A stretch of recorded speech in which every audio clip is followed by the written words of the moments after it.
প্রথমে কড়াইয়ে তেল গরম করে নুন হলুদ দিয়ে আমরা তেলাপিয়া মাছগুলো এভাবে লাল লাল করে ভেজে তুলে নেব।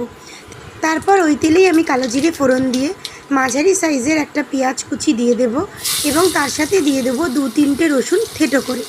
তার উপরে আমি দিয়ে দেব চেরা কাঁচা লঙ্কা।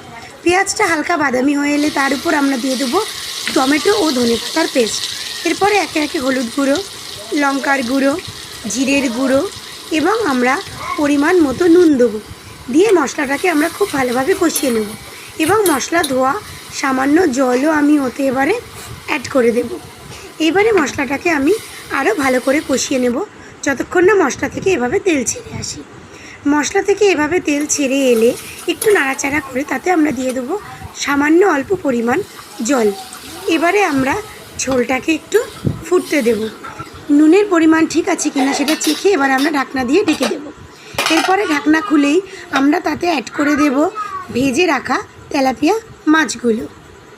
এবারে আমরা একে একে মাছগুলো ঝোলের মধ্যে সাজিয়ে দিলাম। অল্প আছে এবারে আমরা 2 থেকে 3 মিনিট মতো মাছগুলোকে ফুটিয়ে নেব। এরপরে আমাদের রেডি টমেটো ধনেপাতা দিয়ে তেলাপিয়া মাছের ঝাল। গরম গরম ভাতের সঙ্গে আপনারা অবশ্যই ট্রাই করে দেখুন এই টমেটো ধনেপাতা দিয়ে তেলাপিয়া মাছের ঝাল। যদি ভালো লাগে সাবস্ক্রাইব করবেন। মাছের এই পদটি অবশ্যই আপনারা অন্য কোনো নোনা মাছ দিয়েও ট্রাই করতে পারেন, সেক্ষেত্রেও মাছের পদটি খেতে খুব ভালো লাগবে। আজ এই পর্যন্তই, পাশে থাকুন, সাবস্ক্রাইব করুন। ধন্যবাদ।